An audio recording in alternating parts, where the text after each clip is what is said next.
I saw where the lottery, at least at the time that I'm speaking, has worked its way up to $1.8 billion. That's a lot. It's so much you wonder, should I? Absolutely. That's how they get you. You know, growing up my entire life, I knew people who played the lottery. And I don't know if I know any winners. I just know a few people went missing.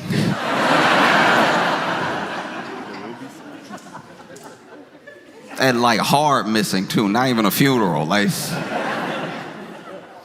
I don't know, $1.8 billion. That means even after they tax you, tax is gonna take about half of that, right? Even after they tax you, you're probably gonna be a billionaire. That's instantly. A billionaire. And I'm not saying this to like, you know, beat down on anybody or be disparaging, but it's like, who plays the lottery? People who need the money. So imagine needing money and then becoming a billionaire in like a day. A day. You needed 252.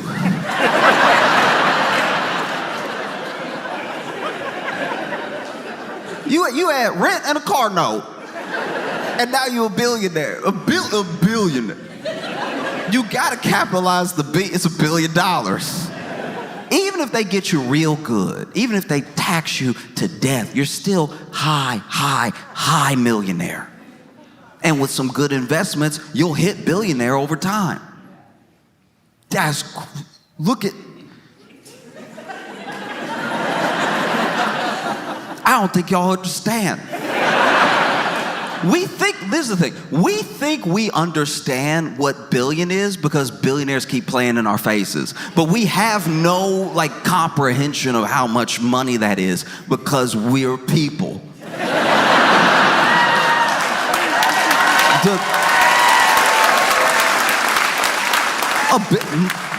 Forget like multiple, a billion. You can't even waste that, $1 billion.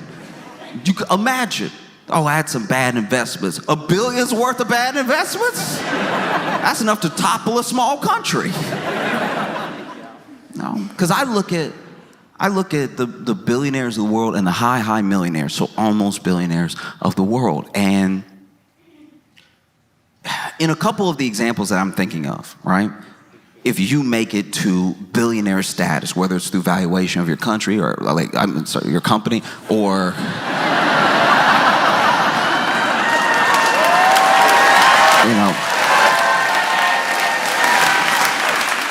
whether it's through valuation of your company or just general assets and everything over time, if you hit that billion status and you didn't grow up with a ton of money, like if you're already a billionaire, it almost doesn't count. You know, you'll see billionaires, they're the sons of billionaires, and they'll be like, I made my own thing. It's like, you didn't though. But you didn't. Like you never really did anything. Like it's, and look, I know you probably worked really hard, but your hard work had a $1 billion head start to it. So it's just, you could make a bad idea worth $1 billion. If you put enough money behind it with enough time. Look at Crocs.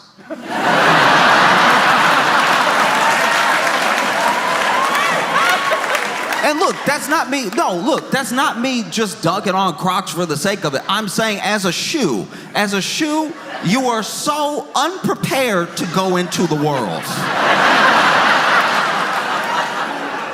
Every time it rains, you kind of feel it. I've had so many fights with my friends over Crocs, and it's not about the Croc or the design or whatever. It's about the fact that it's a Swiss cheese shoe. The holes make it a shoe problem. It is not like okay, I live in New York, and we have far too many. I don't even know the number. We have more, I believe, rats than people. I'm pretty sure there's probably 10 million for every 2 people in New York.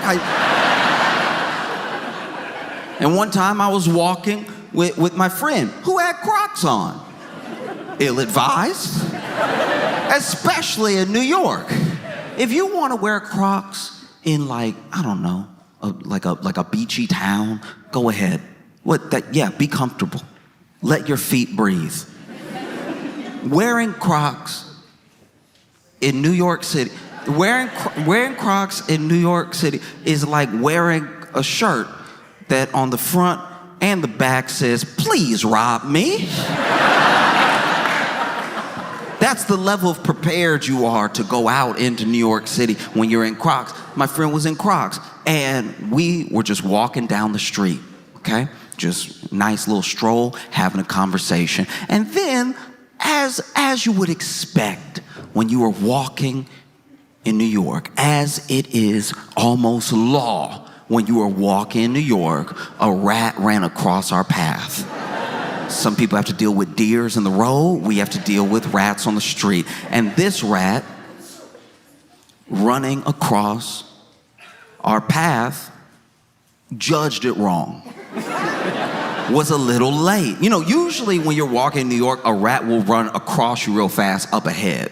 This rat must have had some hesitation. You could tell this rat was like, okay.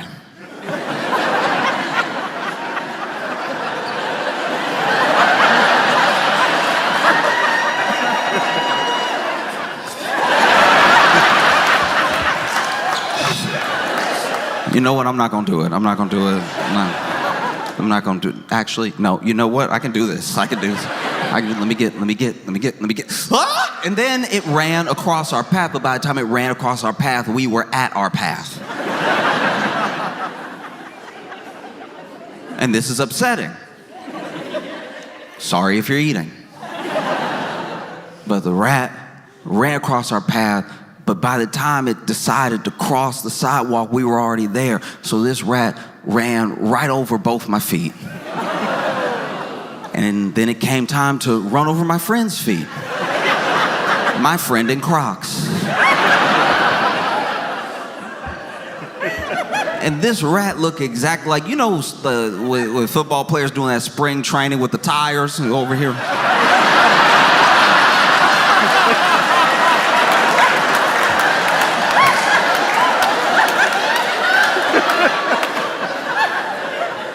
The rat was nimble at first. It got through 2 holes, no problem. Third hole, rat tripped.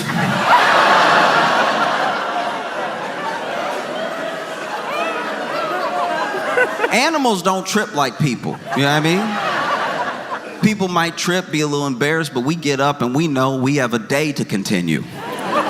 If a rat gets tripped up in your crock, that's the rat's whole priority right now. Because to be fair to rats, they get trapped all the time. How is this rat supposed to know this isn't one of those rat traps that take you to rat heaven? And so this rat starts freaking out, starts like trying to pull the other leg out and everything, but then the next leg gets stuck.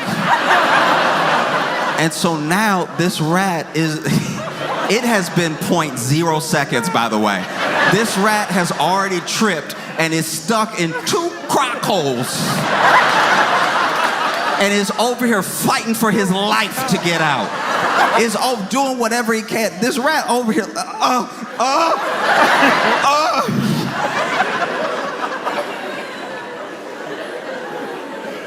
And look, I'll be honest with you right now, I don't even know if I imagined it, but I swear I heard it. I heard where the rat got free, because I heard the little pulled the little foot out of the crock hole and then ran away. And then my friend, who had just been defending his Crocs, had the nerve to be like,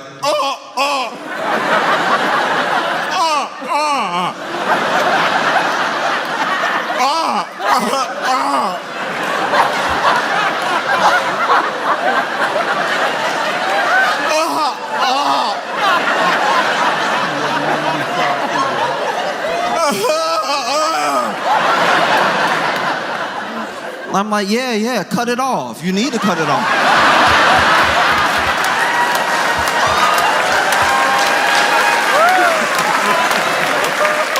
Ran over my foot too, but look at me.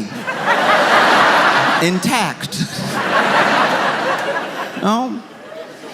And so you have even if it's not the company, the CEOs of these companies reach high $1 million billionaire status. And it happens usually over time. Usually, if you don't come from money, you reach billionaire status or high millionaire 20, 30 years of your life. And being a psycho as well, like working 80-hour weeks and like just doing crazy stuff. And sometimes you get to get ahead because you cut some corners or you cheat some people or whatever it is. But then when you turn around and you have this like multi-billion-dollar valuation, you did it. And it took all that time, but like you're, 30 years removed from when you started. These billionaires, these millionaires, the ones that don't come from like extreme wealth, takes 20, 30 years of your life to get that money. And look how evil they are. I can only imagine. I can only imagine what happens if you get it in a day. Look, for any amount of lottery winnings and for any amount of like money, when you dream about money, that's what we do. Someone's like, what would you do with $100 million? And you might even have a list already. What would you do? And you think you know what you would do. And I'm not even saying that people are lying when they say these things. I believe that people really believe this is what they would do with the money. But then you're a billionaire in a day.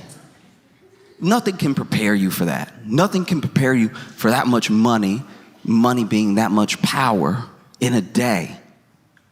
I don't know, like, I know what I'd like to think I would do with that much money.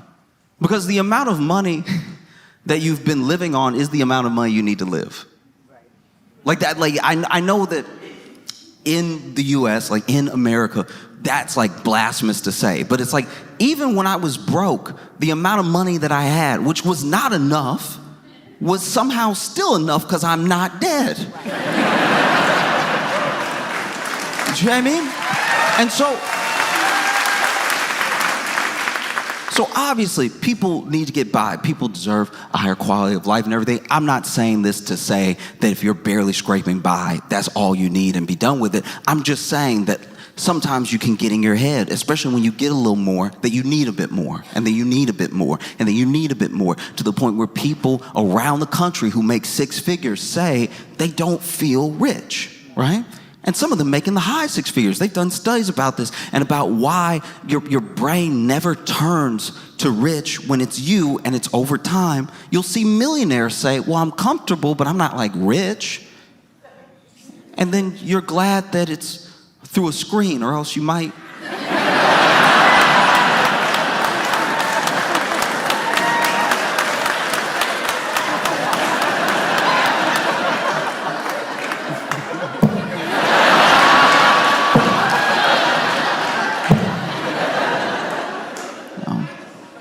But I don't know. I mean, what would that do to a person?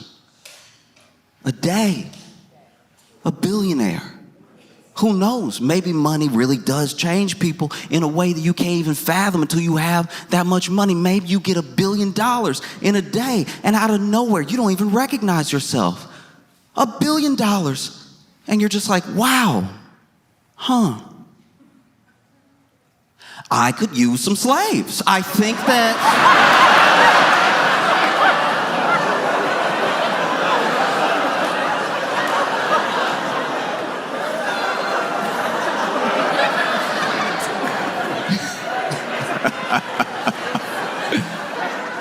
Look, I don't know what makes you so evil as a billionaire over 30 years, but I can only imagine it's exacerbated when it's overnight. Like, I can only imagine it becomes instant when you get the money instantly.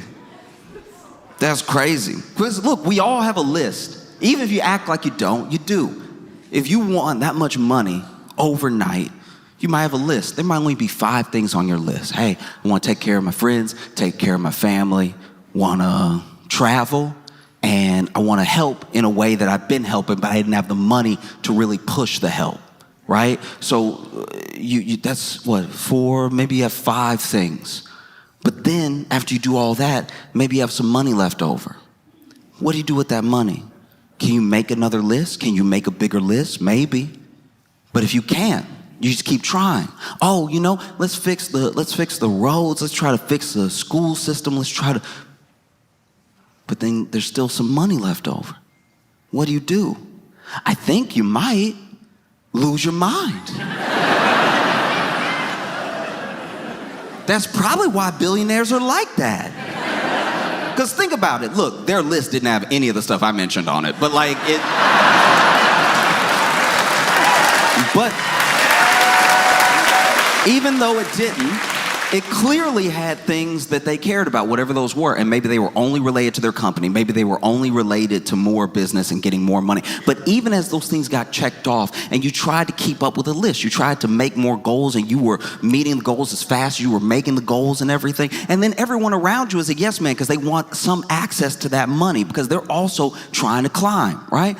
And then you finally have gone down the list so hard that you're just like, maybe Mars?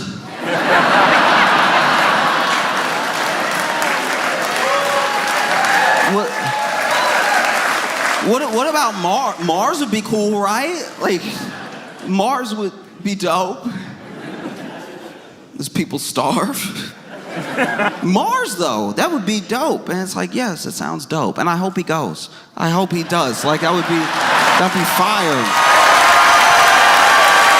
If he went to Mars. Spend your fortune as the richest man in the world to be the poorest man in the universe. Because I guarantee you spend your whole life and then you finally, let's say it finally happens, you have a voyage to Mars. And let's be as generous as possible. And let's say that like the rocket works, you already sent enough stuff there that it's not like quite the movie The Martian, but it is like that because you are gonna be by yourself. No, I'm just, probably.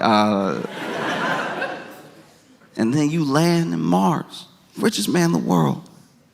Lands on Mars, gets out, is walking around and realizes that Mars is just like Arizona with some extra tent to it. Like, looking around like, oh, okay. Whoops. No? Because money is... We'd like to think that it's more than this, and sometimes it is. You can point to points in history where it is more than this, but like America is money. Land of opportunity. Opportunity is access, but it's also money. Money is how we define identity. Maybe you don't as a person. Maybe, I don't believe any one person is just their job or their net worth. There are things that you are that are deeper than all that stuff that's going to pass away. But that is how we as Americans define each other, is money. In fact, when you get your identity stolen, it's because they mess with the money. I don't know of anyone who said they got their identity stolen and it was in a Lifetime movie sort of way. I have yet to meet anybody who said they got their identity stolen and they knew it was stolen because they came home and there was a dude who looked just like them hugging their wife. And they were like, honey, it's me. And then she was like, And then the imposter was like, don't listen to him, honey. It's me. Can't you tell? And like, hey, what are you doing in my house? And then the kids run in and they run up to him. Hey, Dad, who's this stranger? What? Kids, it's me. And they're like, we don't know you. Our dad's been home all day. And then you have to fight with this dude. And then, there's somehow a gun in the house that nobody knew about. And then y'all struggle, and then y'all are spinning, so then nobody knows anymore because y'all were wearing the same thing. Who's the real husband? Who's the fake husband? And you're over, ah! You know, you're just running around, grabbing the gun, knocking the gun out of each other's hands. And then, you know, there's some bounty commercials in the middle because this is a Lifetime movie. But then you pick up the gun and you're like, get out of my home, stay away from my family, right? And then the imposter goes, ah, and then runs up to you and y'all hug one last time. The gun goes off and nobody can tell who was shot until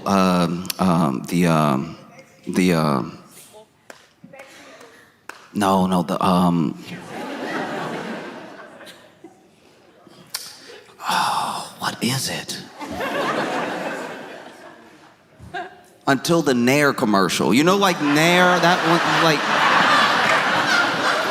I've watched a lot of Lifetime with my mom and my aunt. And so then they come back from commercial and y'all are both backing up and you're like, Somehow in a movie, whenever somebody has been shot and someone shot someone, they both react the same. I always find that very annoying. The person that pulled the trigger is like, but then the person who was shot is like,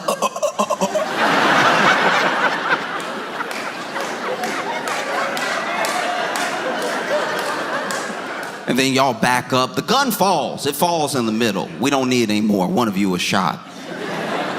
And everybody's backing up, and then you see some blood. You see blood, and then you see blood because y'all were hugging when it happened. So whoever got shot also bled on the other person. So it's been about 5 minutes and we still don't know who was shot. Very frustrating. And then finally, one of you goes, you'll always be my family. And the other one turns around and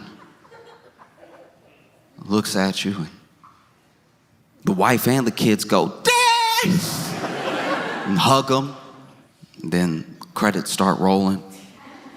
The picture gets a little bit smaller because they got to roll the next movie right next to the other movie. So it's like it gets that little half-size thing where the credits are rolling, which actually sort of ruins the end of the movie in case there was any other note of anything that the director wanted. But anyway, and through the credits, through the little tiny half screen, you see the person hugging the family look up at the camera and go, and identity is never stolen that way. It's always stolen in relation to your bank account.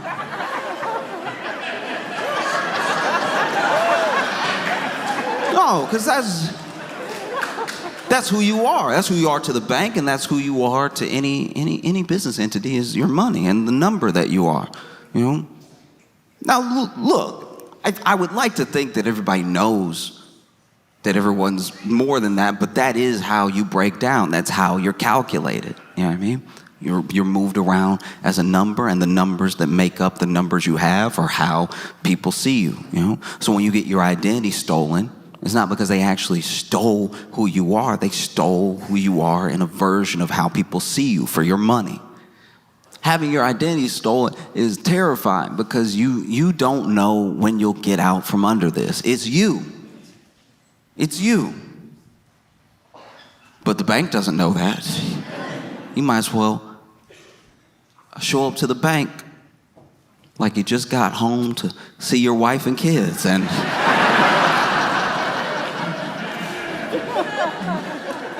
there is an imposter next to the bank teller's booth right with you. Y'all might as well be shoulder to shoulder like, no, I'd like to make a deposit. No, I'd like to make a deposit.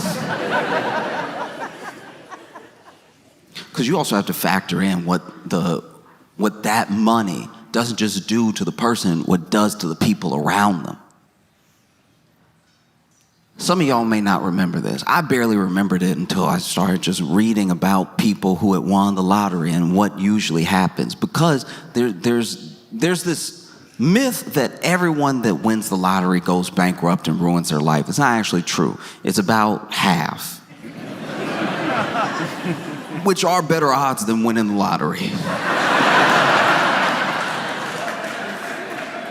And the difference between the people who crash out and the people who do well are the decisions they make as soon as they win. And now it's almost down to a science. There are people who are financial advisors that seek out lottery winners to help them because they've done it for other lottery winners and stuff. But there was this one woman, it was crazy. This happened in the 90s. I think it was 1990, right? This woman was a server, and she got tipped a lottery ticket. And so she, put that lottery ticket in, and she won. She won $10 million. And then everyone around her turned.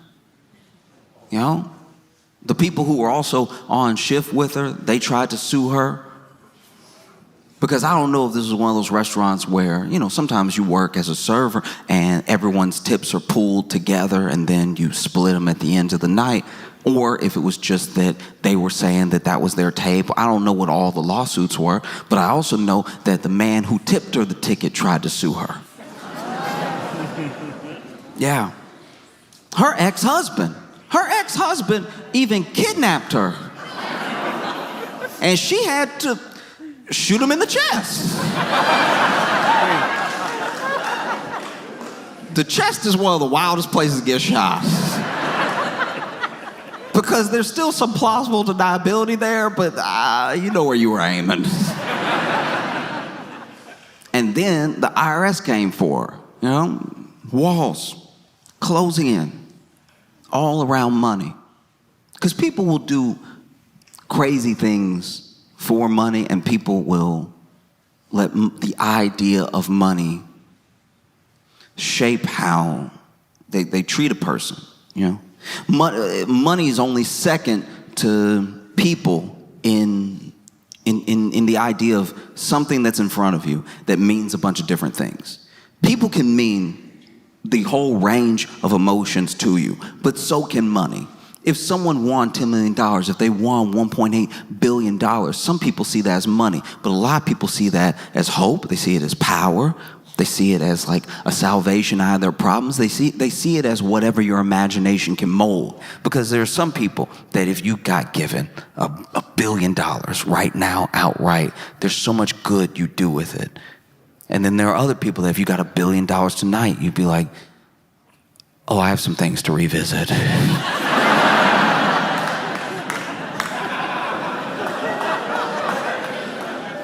Now, $1 billion. $1 billion means, you could buy everything around a person. You could buy everything around. Imagine for $1 billion, you could hire a private investigator to find your high school bully. All right. Because let's say they're not on, maybe they're not on social, not everybody is. And so you hire this private investigator to find your high school bully. And maybe this bully gave you like a really catchy, mean nickname, Maybe it was something that happened to you, something real bad. Maybe you got sick at school one day and maybe you didn't make it to the bathroom, right? And so he called you Wet Willie for 4 years, right? In this scenario, your name is Willie. And you hire this private investigator to track him down. Maybe his name's Travis, right? You find me Travis. And so then the private investigator says, hey, I found Travis. He's living in Connecticut, and he's married, and yeah, looks like they're pretty happy. And you're like, okay, this is good to know. And so, with your money, you buy the house that's for sale next to Travis. You're moving in one day, and Travis and his wife are walking in to their home, and you're moving one of the boxes. Nothing in the box. You don't need to move. You can pay people to move for you, but and you're like, oh, hey.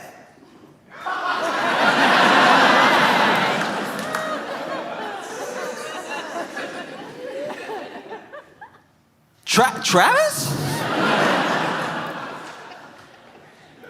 And he's like, oh, Willie, Will, wow, how have you been? wow, this is crazy. Are you? Yeah, I'm moving in. Right next to you. That's crazy. That's crazy. He's like, yeah, that is. Wow. This house has been on sale for months. And now it's, what a coincidence. And you're like, yeah, a coincidence.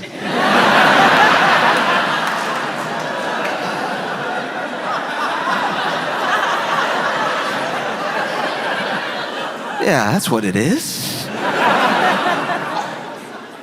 And you see that not only do you have this nice house in front of you, but, ooh, Travis has a phenomenal house, you know? There's an HOA, so they're pretty similar, but overall, very big and very nice, you know?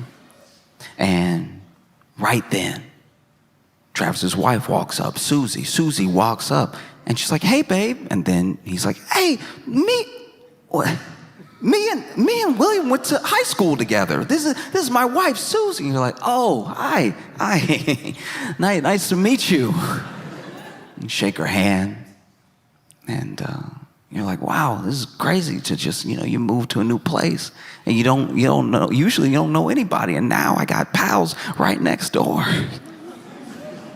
And Travis is like, yeah, this is wild, man. You should come over for dinner sometime. Come over for dinner. And you're like, oh, wow, how's tonight?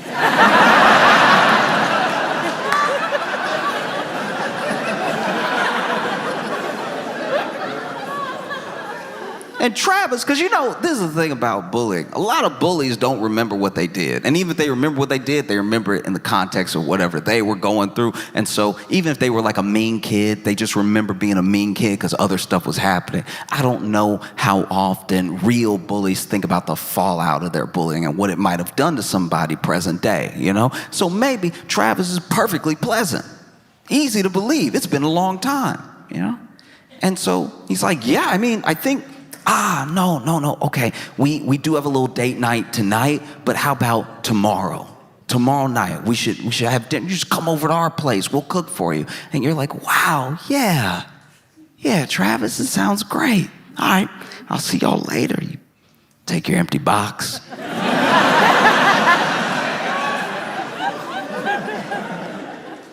Walk into your new house with no furniture in it. But you don't need furniture. You're here for revenge.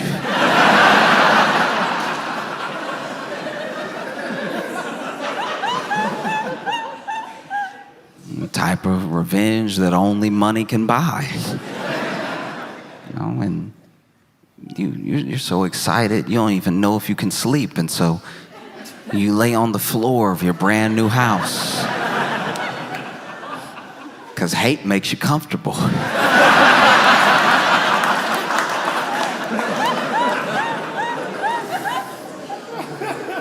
And then the next day comes, right?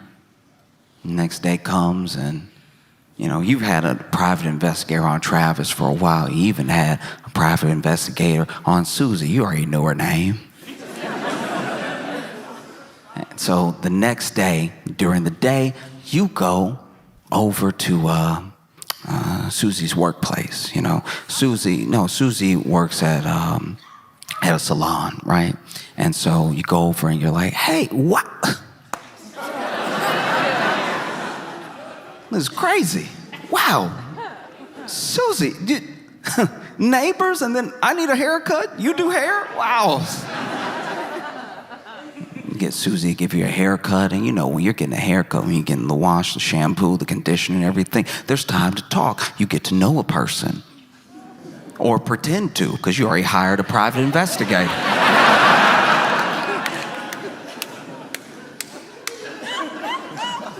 So you laying in the sink and y'all are chatting it up, and you're a personable enough individual, so y'all are cackling back and forth.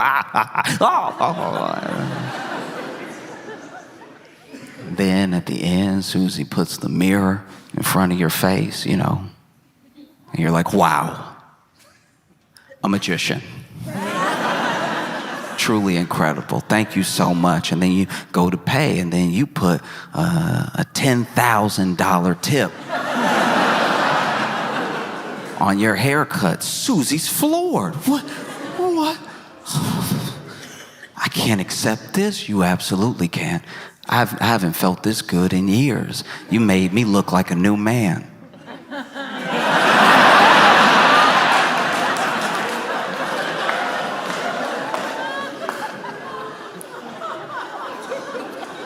In fact, I don't know what, like, I'm sorry, I never do this, but like, are you doing anything after work? And Susie's like, yeah, the dinner that we have. And you're like, oh, yeah, that's right. But, okay, what? I don't know, it looks like salon's closing up and everything. Dinner wasn't gonna be for a little while. I don't know, do you want to hang out for a little bit? We're gonna end up chatting anyway. Let's just chat. Let's just have a chat, and then, we'll head over to your place. And you're like, does that sound okay? And she's like, yeah, I guess so. It's fine. Yeah, I'll close up here. And then you're like, okay, yeah, hop in my car, right?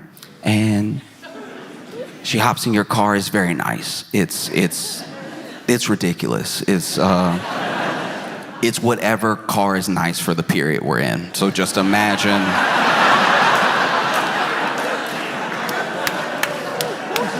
Imagine the type of car, and it is that.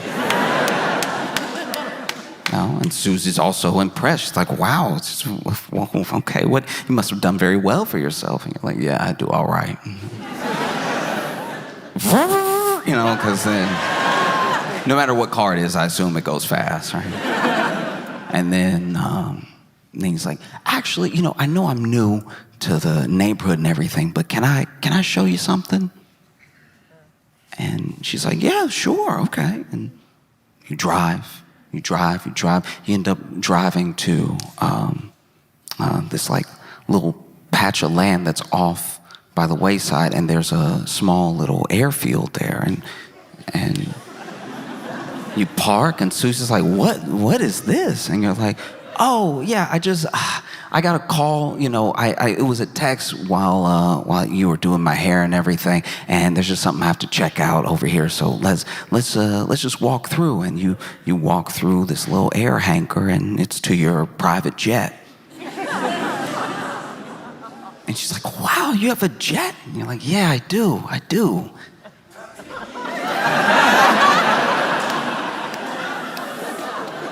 I mean, I guess it's a false alarm. There's nobody that needed anything. Yeah, nobody's even here. I tell you what. How about this? I know we're supposed to have dinner tonight at your place, but why don't we go to Paris?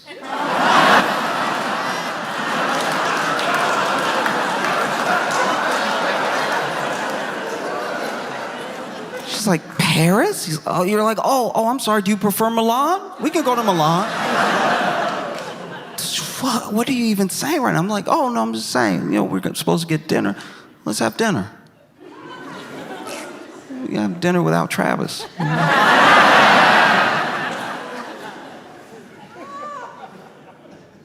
And then she's like, oh.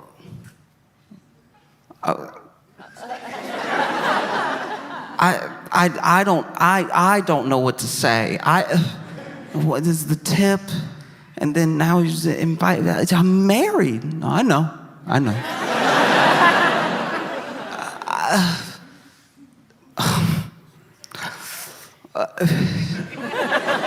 don't know. Now? Yeah, now. Actually, you know what? And then the stairs.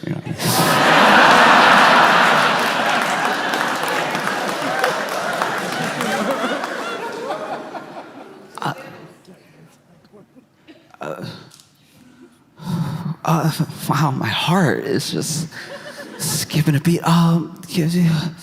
Yeah, let's do it. Let's go. And you're like, great. And so then you both hop on the jet and taxiing and everything.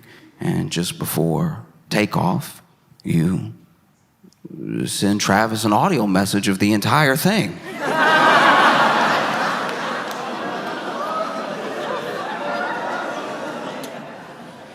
You add a little something at the end. You're like, this is from Wet Willie.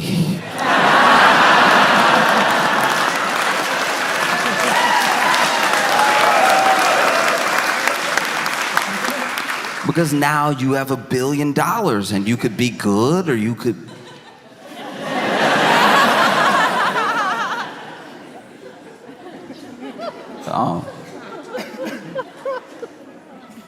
Because that is how bad things are now. We used to make fun of people that play the lottery, and now it seems like a sound fiscal decision. It sounds like a sound business plan to save a little money, put a little away, and buy some lottery tickets. Just...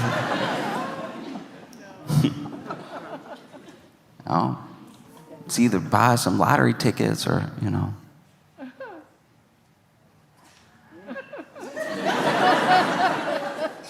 lean in front of a BMW. You know what I mean? Like, you gotta lean in front of a BMW, coming at about, slowing down, so hopefully about 12 miles per hour. You know what I mean? Enough to do some damage, but not quite kill you. You know what I mean? Like when you get hit, it's gonna make that sound. You're gonna hear some stuff. Some of that stuff's gonna be you, and some of it's gonna be the car. You might even lose consciousness for a second, but you will, hopefully wake up and... There's some real technique to it, too. I don't know if you saw that video. There's a dude who you could tell he was too... you could tell he was too nervous. He shouldn't have done this. And not just because it's fraud. He shouldn't have done this because you could tell his heart wasn't in the grift. You know what I mean? His heart wasn't in it. Like, some people, the grift is who they are. They buy into the grift completely.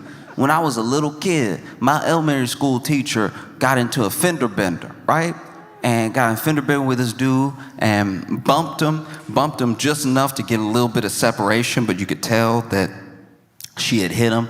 And he immediately got out of his car, went into the trunk, pulled out a neck brace, and laid on the ground, right?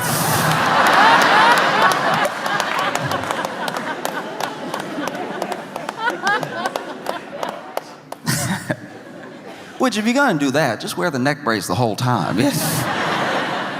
Then you'll even convince the person that, I'm not gonna tell you how to grift, but... So if you're gonna do this, you gotta commit.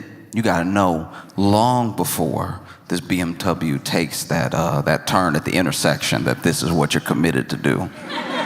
And there's a video of this dude. Still cracks me up, right? Okay, so this dude is over here, and you can tell he wants to jump in front of the car. Maybe he has the whole insurance scam planned out and everything, can sue, whatever. You just gotta let a BMW hit you and hope it's not a rental. Yeah.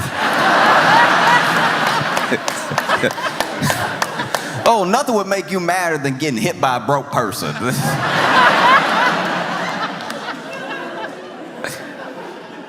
And so then it's over here waiting, right? And like just from the CCTV, because this is how I watched it, right? Just from the CCTV and the clip, you can tell that there's some nervousness in the knees. Like the knees don't scream commitment. You know what I mean? Like they're not, his feet aren't amped to do it. They're not like hoppy feet. You know what I mean? Like this is like, ooh, I'm gonna do some fraud. Ooh, you about to get defrauded. Right? But he had more of a, oh, okay. All right. Okay. All right. And you could tell he was thinking too much about how he was gonna land. That's the problem. Because you gotta know if you're gonna jump in front of a car, you gotta know, okay, am I gonna be mostly grill or mostly windshield? All right? Both have their drawbacks, all right? Now, grill will push you forward. It'll push you forward an amount that will make you look dead to a bystander. So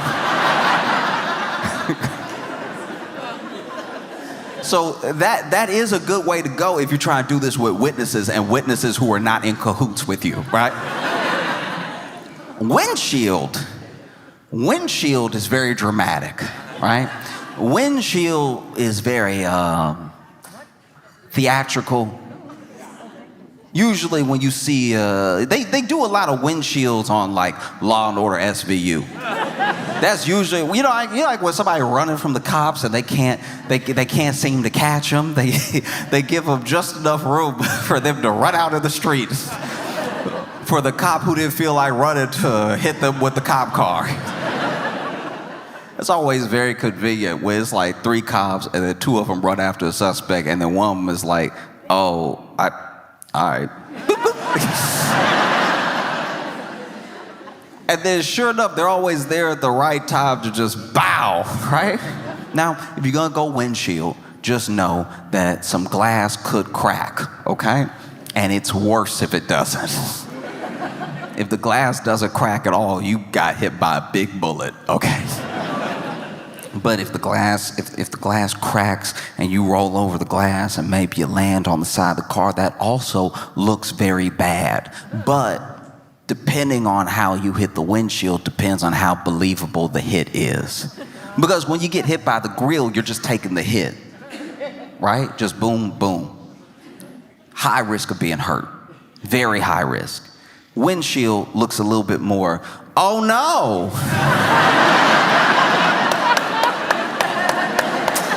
Ooh, you got me.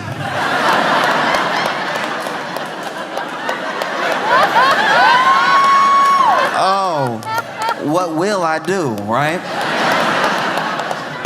Because you can't really control your body as it gets hit and it's on the windshield. So you hope you go over the windshield. That looks like a very bad hit. But if you stay on the windshield, it starts to look like your fault even if it wasn't. Like it's just, the optics aren't great. And if you slide off to the front, it looks like you didn't get hit fast at all. And so you see this dude, okay, whew, all right.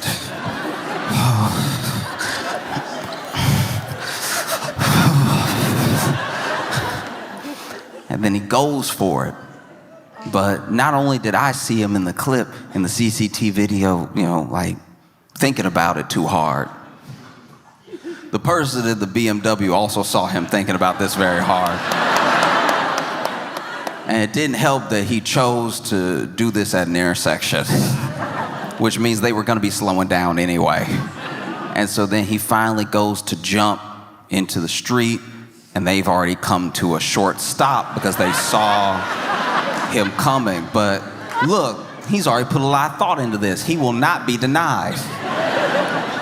And so even though the car is almost at a full stop, he goes,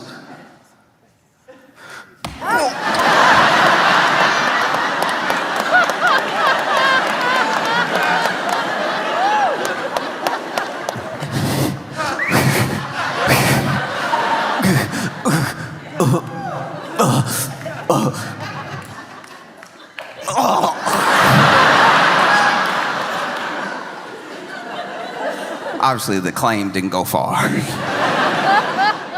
But you could do that, or you could play the lottery. You know what I mean? Because I really do hope that the person or the people that win,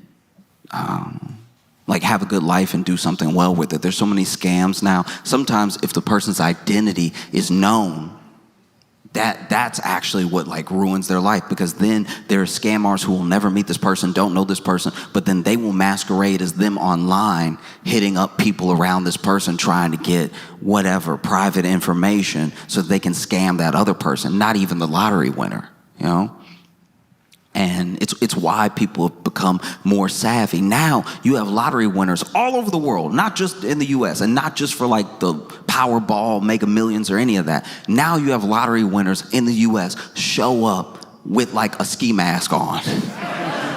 So many lottery winners look like they're there to rob the lottery.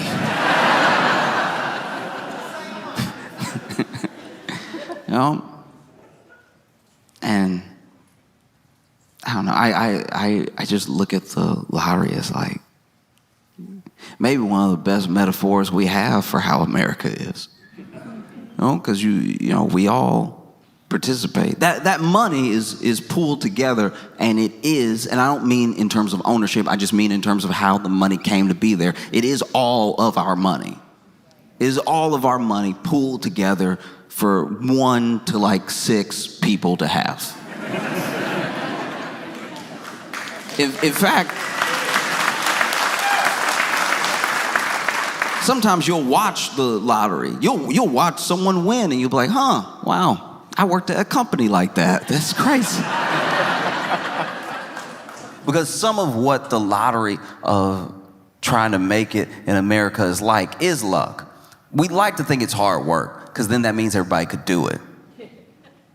But it's not actually the case. I know people who have worked hard my entire life, and they were on a hamster wheel. They were on a treadmill, and they were just trying to keep up because somebody was pressing the speed up on the hamster wheel. That's what it feels like is happening to everybody right now. You know, you're doing your best, and the speed just keeps... And then,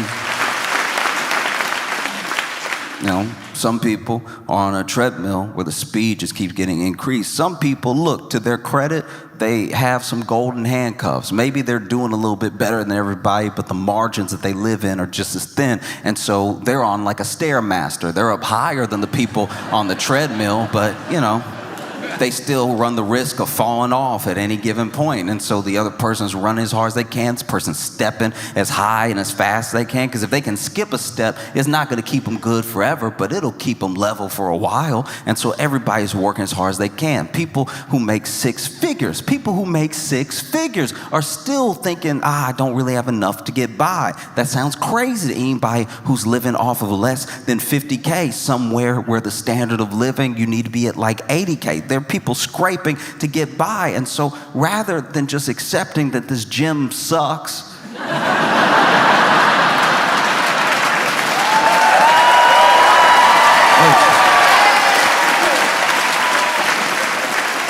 people just keep going as hard as they can until, you know, until they, either their heart gives out or they end up in one of those like fail videos.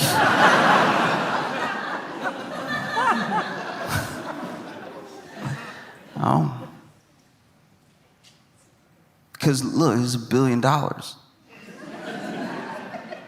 It's a billion. That's a lot. And I know it's the lottery, and I'm just making an example. I'm not specifically speaking to everyone to like go run up to the lottery office or something. Like that's not what I'm trying to say. I think that we have let the lottery basically become one of the better ways to get ourselves out of a mess, you know? And it only gets you out of the mess. Maybe you can bring some people along with you. That's nice. That is nice. But you don't know everybody.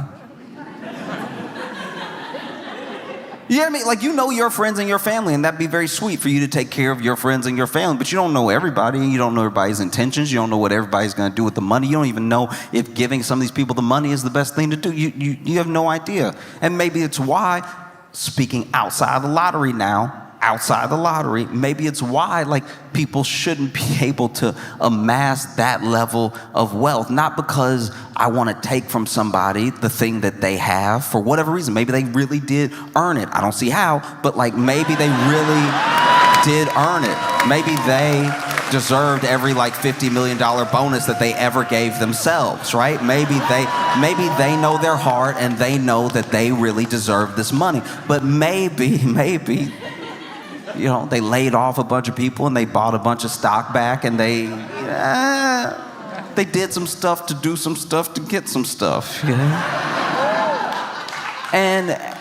And so I'm just saying is, you know, it's one thing when it's a lottery, it's a different thing when it's like our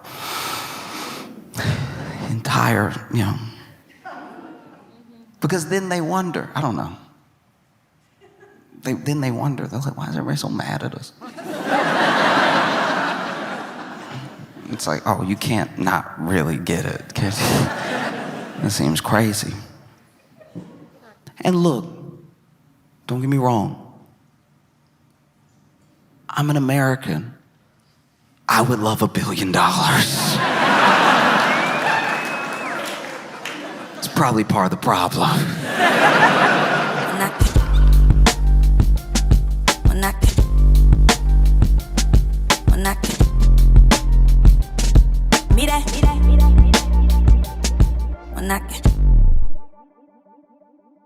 I love being in Seattle. It's dope here, you know. Feels like if Brooklyn had mountains. Yeah, it's just a more relaxed, seemingly relaxed pace of life here than I'm used to. Because even I'm not critiquing, I'm just noticing. Even y'all's crime is at a slower pace. You know what I mean? Like, y'all still got crime and everything, but when it happens, it's like, everybody's like, oh yeah, that is illegal.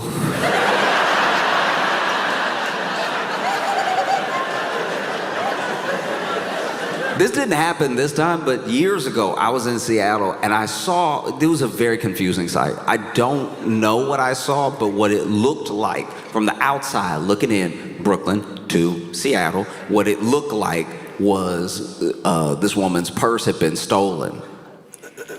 But the thief and the woman weren't running.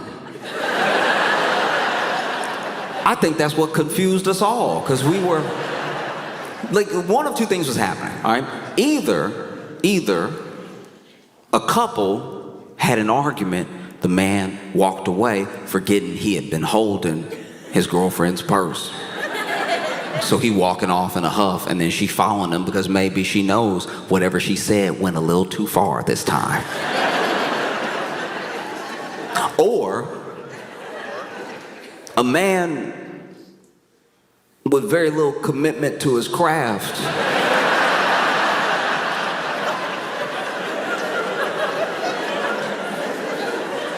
stole a woman's purse and then casually walked off. And then a woman who must not care about the purse decided, I'll go get it. It was so confusing because the man was walking, and he was walking like casually. He's just walking, holding the purse, but just walking. And then the woman behind him is like, hey, hey, hey. And then at one point she leaned towards the purse to grab, the strap. And the man was like, huh.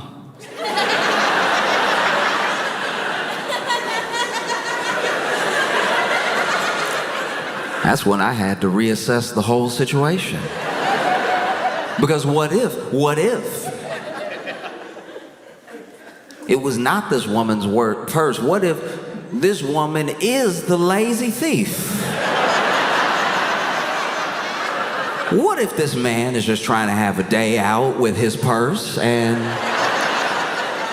this woman who likes the purse is like, I would like to have that, and I don't plan on paying or running. And they just continue like that down the street. Hey, hey, hey. I watched them do this into the distance.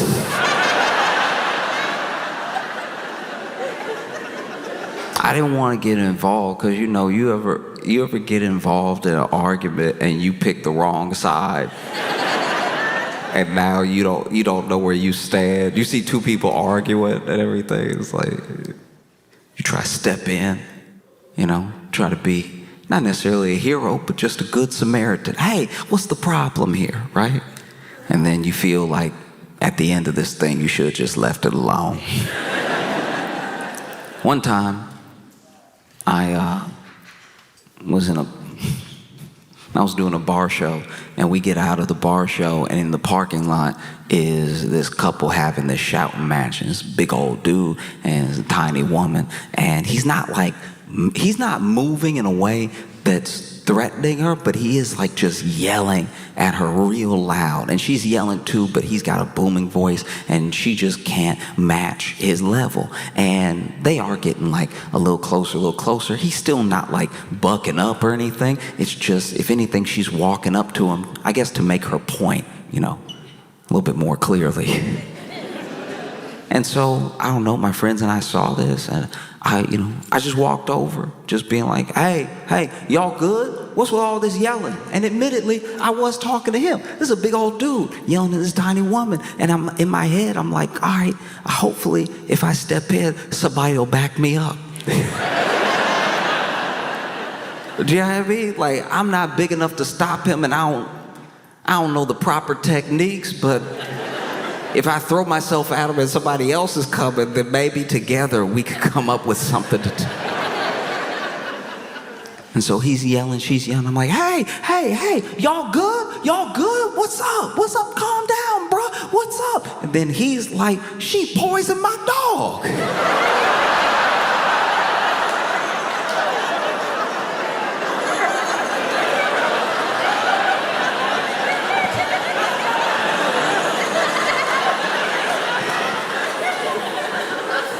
Because I had everybody looking at me from when I said I'm gonna go say something. And then they heard that part, and then I'm like, I wish I was over there with y'all, because y'all were in the minding your business section. That looks like a better section to be in.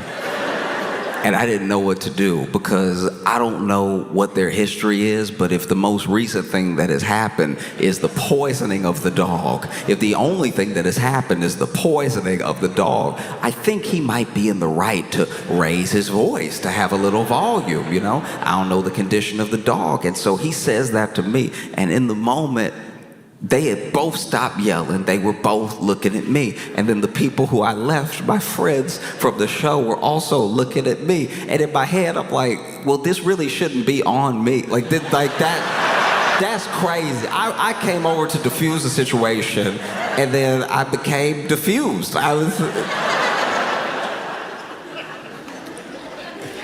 so I'm like, hey, what's going on? What's going on? She poisoned my dog. And then everybody's just staring.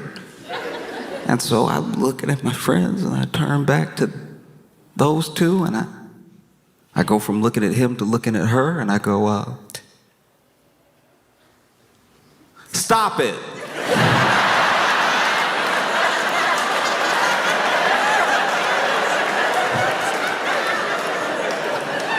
Nah, I hate picking the wrong side.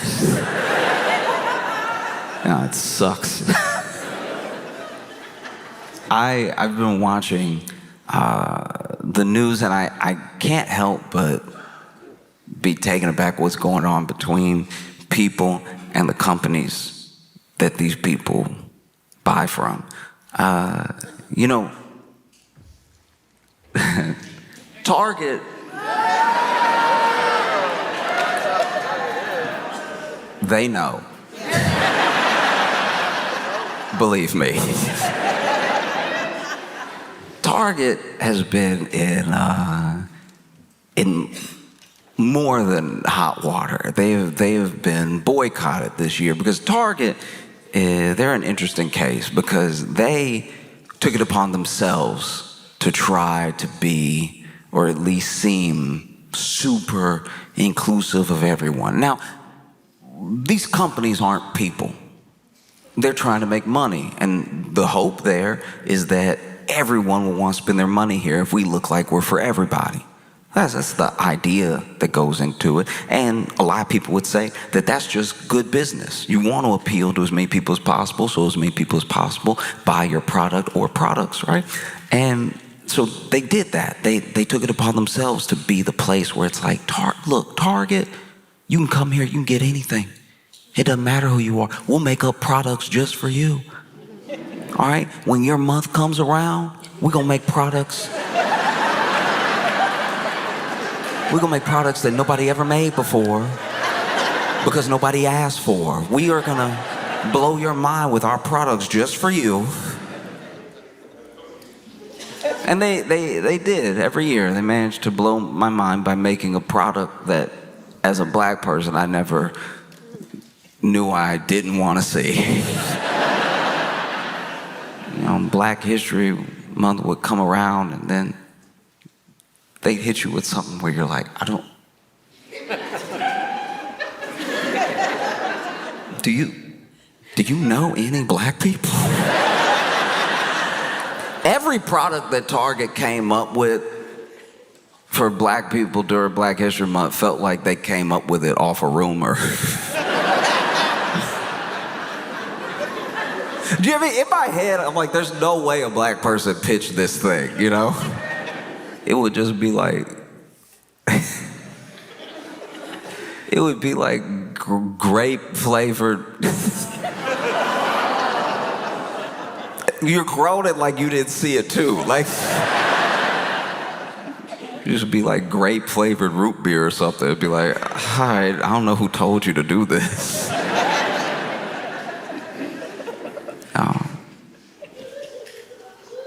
They would come out with stuff that made you go, okay, well, even if a black person pitched you this, there's no way you're gonna make enough money off of this new product to make it worth it. Like in my head, I was like, selling this for a month doesn't make sense. I think you can have a lot of leftover grape flavored root beer with nowhere to go. And so Target didn't just do it to, black people. They did it to everybody. All of my friends got a special month at Target that made them go, huh, this is odd. And they never got the response that they wanted. Like I'm sure Target was like, oh, they'll love this. It's Pride Month, they'll love this. But none, not a single one, not any of my queer friends ever said, oh, we gotta get down to Target. They got that rainbow volleyball. You know that rainbow volleyball that we love, because rainbow is our whole personality. You know how we've never wanted anything unless it was rainbow. People do to queer people with rainbow what they do to like black people with products sometimes, where they'll be like, I don't know how to market it to black, just make it music, I guess. Try and get more black people to, I don't know, eat at Burger King. They're like, what about some drums?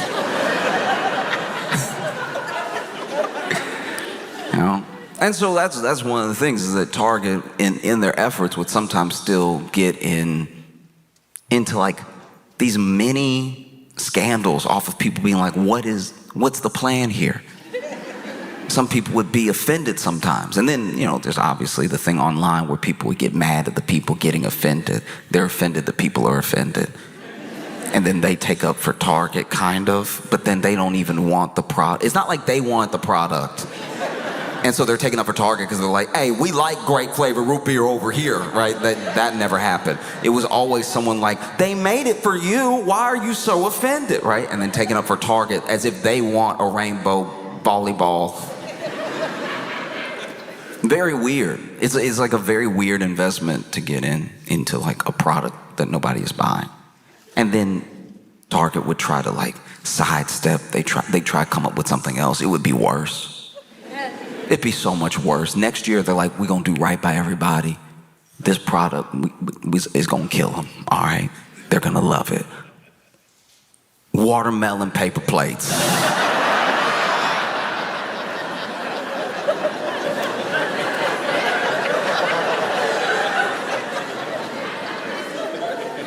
And then they see the article, and they're like, okay, maybe that was bad. I don't know, maybe, how was I supposed to know? It's not like any black people are like in the C-suite, so. There was one too that cracked me up. This one genuinely is very funny to me. Like none of them really offended me, but I really couldn't get offended at this one because it was so funny. So basically, Black History Month came around and they had made a bunch of like prominent black leaders, these magnets with a bunch of prominent black leaders on them, and all of the magnets were like labeled to the wrong person. Like it was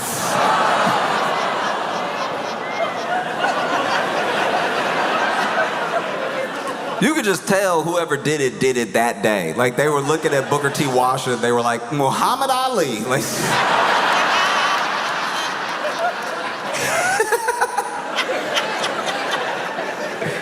I just don't know who that product's for. Like personally, I just don't know. Yeah, I don't know who was like, oh, life is good. It's almost perfect. But you know what I don't have? Martin Luther King on my fridge.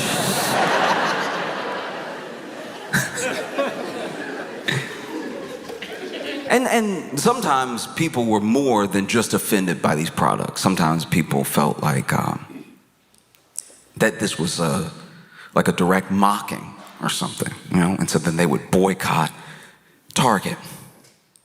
And a lot of these previous boycotts, I don't really know how much market value, I don't really know how much stock went down, because there wasn't really a unified front on some of these boycotts. I'm sure they hurt, but they didn't make news in how much they hurt, you know? And then in 2020, in the wake of George Floyd's murder, right? Target, like a lot of companies, made pledges. They made pledges. Target pledged somewhere in the neighborhood of like $2 billion to black businesses over time, and $100 million to black communities also over time. And yeah, that was you look back at 2020 and you remember 22. You remember what everybody was like, we gonna stop being racist. Remember that?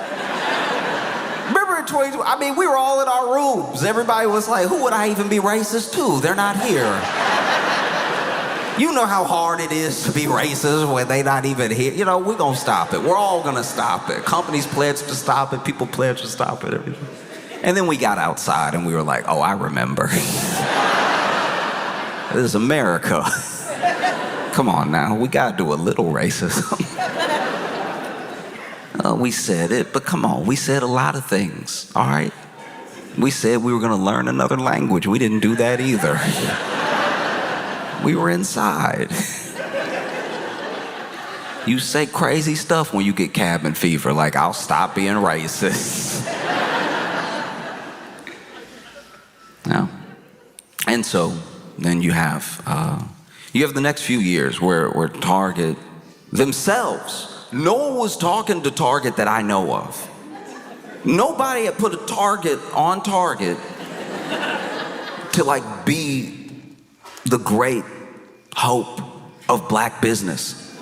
They got involved. They were like, and we'll do $2 billion. But nobody was looking at them that I know of. They just inserted themselves. You know, like an annoying person would. And they made a big pledge. That's a big pledge. Even if you were a multi-billion-dollar company, $2 billion is like a lot.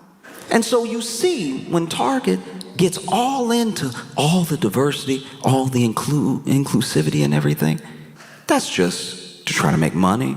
I hope we can all understand that, and not just because they betrayed the things that they said that they cared about like 5 years ago. I think even when they were saying it, even when it was happening, we were like, okay. I mean, I look at a company making promises about how much its mission cares about people, multi-billion-dollar company. I look at that the way I look at, like, sexting.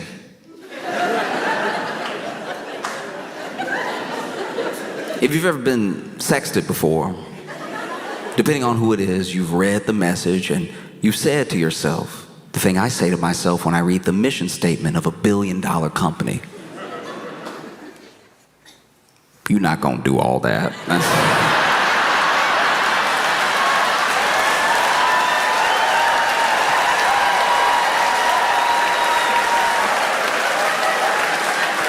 No, that's a lie. That's a lie.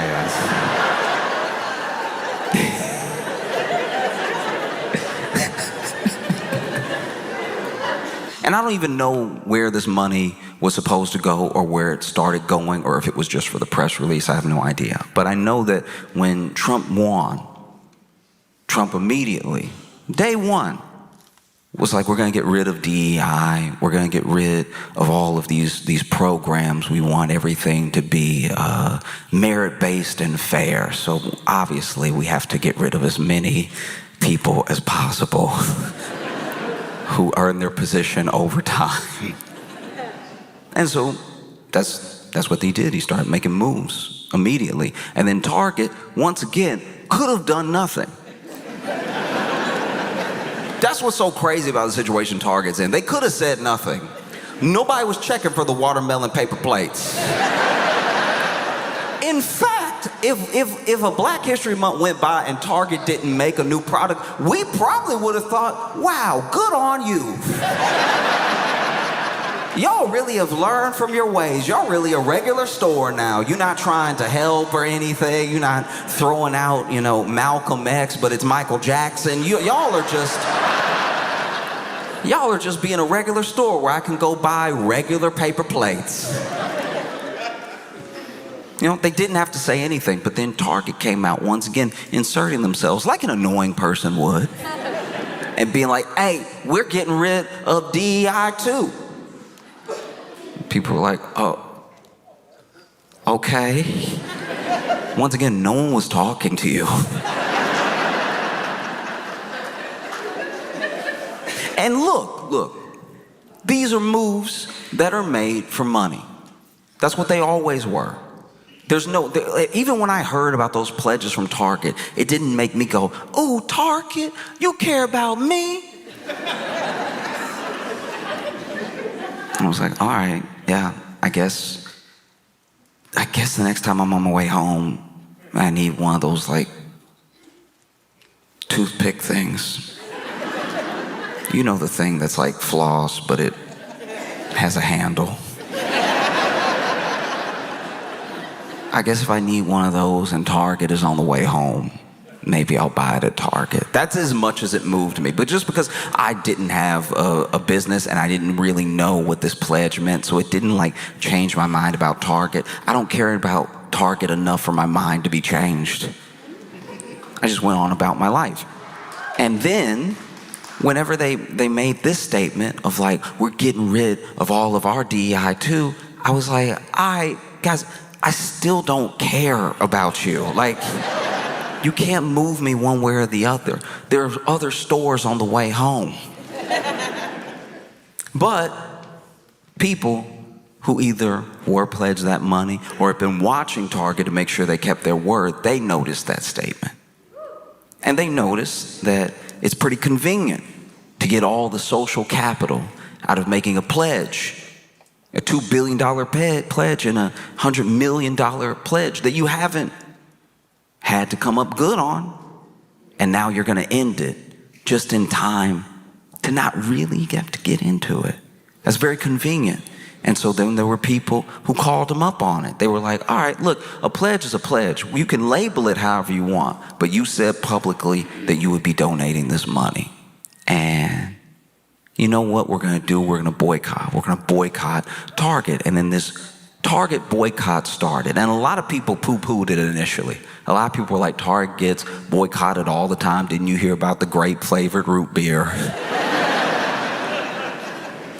But this thing was different. And there's a lot of numbers in it. There's a lot of numbers to the tune of $100 million to more than $2 billion. This thing takes off, really takes off. And I found out about it late. I did. I'll tell you right now. I found out about the Target boycott very, very late. And I don't mean very, very late as in yesterday. I found out about it when I was in Target.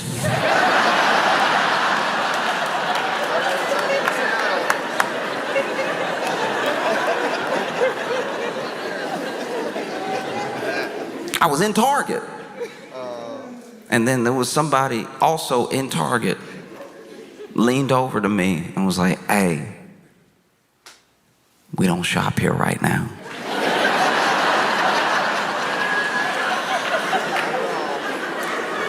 You got to see this from my perspective real quick.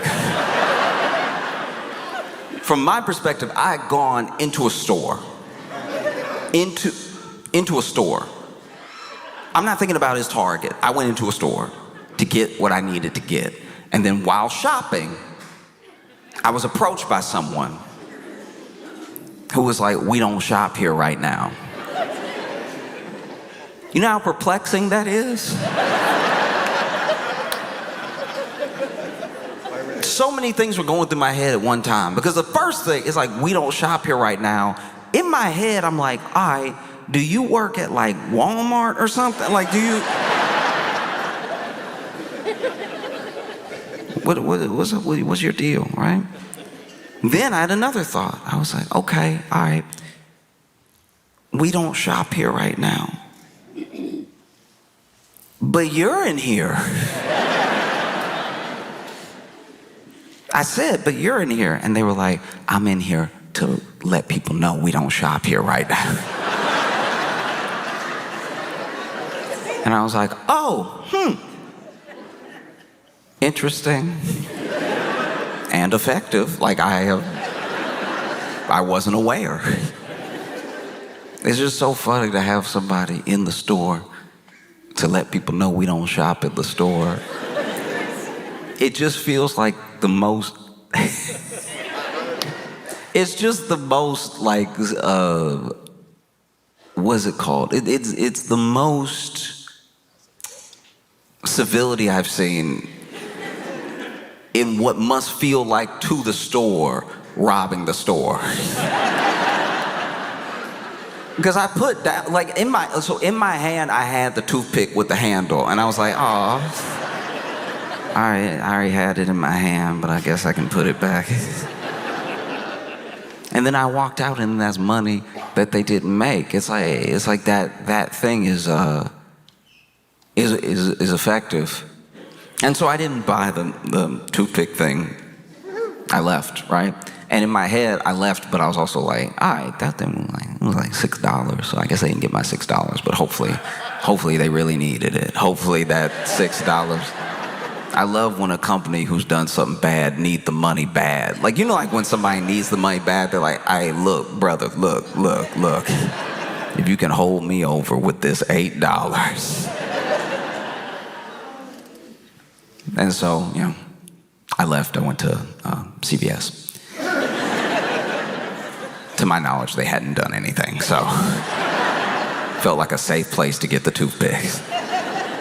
I've had something in between my teeth the entire day, so I need it desperately. Even when the man was telling me we don't shop here right now, he was like, ooh, you got...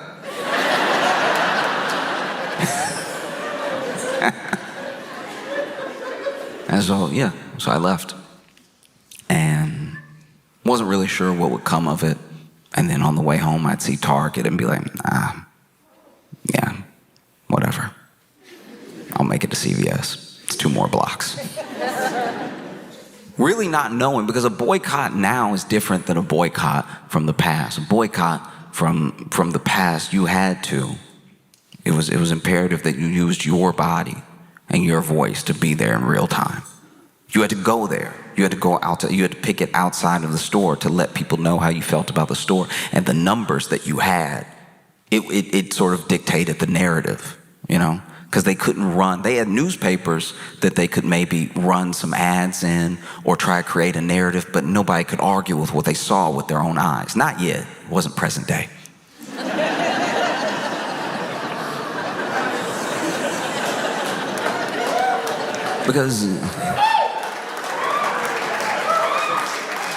Because now, if you want to boycott, you have options. You have options you never had in the past. You can be there with your voice, with your body, right? Or you could be online organizing a different picket line, organizing a different room full of people in agreement with you, outrage at this company, you think they've done something wrong.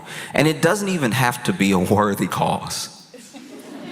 Truly, that's what's crazy about it. It's like, it's the same as it's always been, but there's just different avenues to do those same things. So now you have the benefit. Instead of needing to fly everyone who cares about this thing and thinks this thing to the same space that you're in right now to be in a picket line with you, so you can show the company that hundreds, maybe even thousands of people feel this way, you can just be online. These companies, they're trying to be just like us. They're trying to act and behave like people. They want you to think of them as a person, which is why they do things to try to ingratiate themselves to you like a person would. They make pledges of things they'll do, things that maybe would ingratiate you to them and feel like they're your friend. They're not your friend, they're a corporation. But you can use the fact that they want to seem like a person to you to let them know how you feel about them. That's access that has never happened until now, you know? And so you get all of these people doing it at one time, and it does have a compound effect.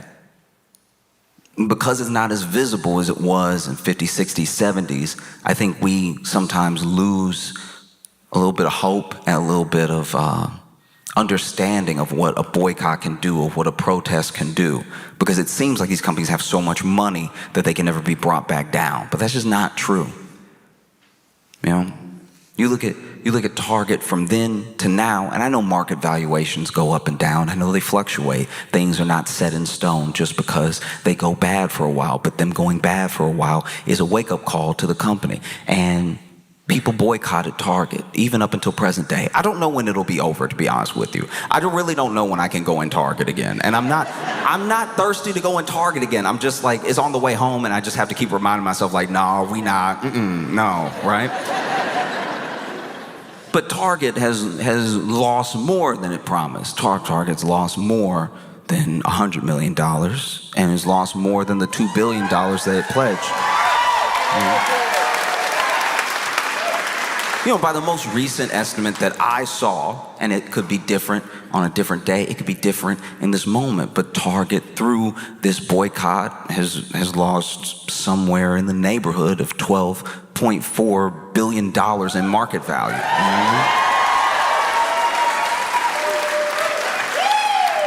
And it's because of people boycotting. I think a boycott is also difficult to wrap your head around sometimes because it's not doing something. You know what I mean? It's not, you aren't. It's not like like when you go and protest, you went and you protested, and now your throat is sore, your feet tired. But a boycott is like, don't. Like y'all are doing it right now. Like y'all are boycotting Target right now. You just don't go. Because I'm like chronically online, sometimes people get upset about stuff, and I don't get it because it's not my thing to be upset about. Like it's not, maybe it's not my culture, or I don't have the connection to it that other people have. So, you know, I don't necessarily take all outrage seriously, but when people are upset, I try to hear them out to a point. Doesn't mean I'm going to agree, but I'm like, let's see why this is such a big deal. And I didn't know about the attack on culture that's been happening this week. I didn't realize how bad things are out here. I didn't know. Admittedly, I didn't know. I looked into it as soon as I did. I had no idea the impact of changing the Cracker Barrel logo. I didn't know what this would do to people. Now, if you're sitting there wondering, what is Cracker Barrel? If you were sitting there wondering, what is Cracker Barrel? You've lived a good life.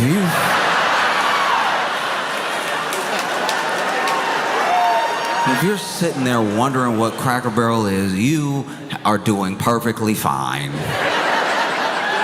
But just to bring you up to speed, it is a restaurant, a sit-down restaurant, and they have a side that is restaurant. They have a side that's like little gift shop, knickknacks and stuff. It's very cute. I grew up in the South, so I grew up with Cracker Barrel, right?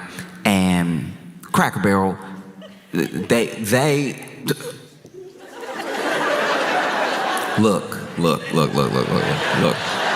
Listen to me, all right? Sometimes something happens, and everyone is so reactionary now that like they don't form their opinion authentically. I saw this and I didn't care. And when you don't care, you're able to be at least a little bit closer to objective, right?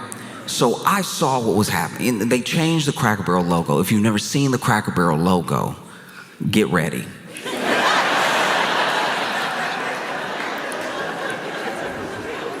As far as logos go, it does the job.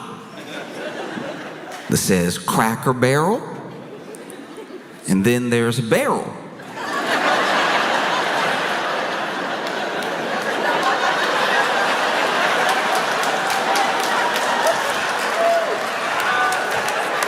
And then there's a guy next to the barrel, right? And the guy next to the barrel posted up. The guy next to the barrel is out here feeling himself. He's over here like.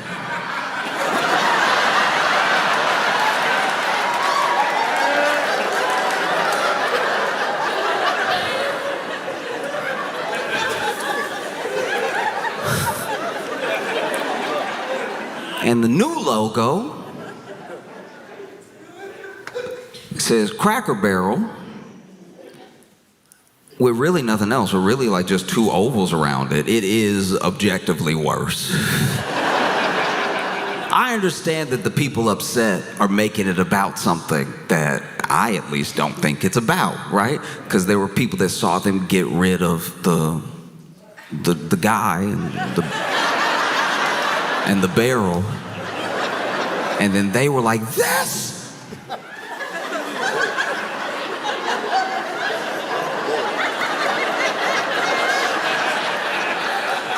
The first impression was of someone who had a stroke over it, so that.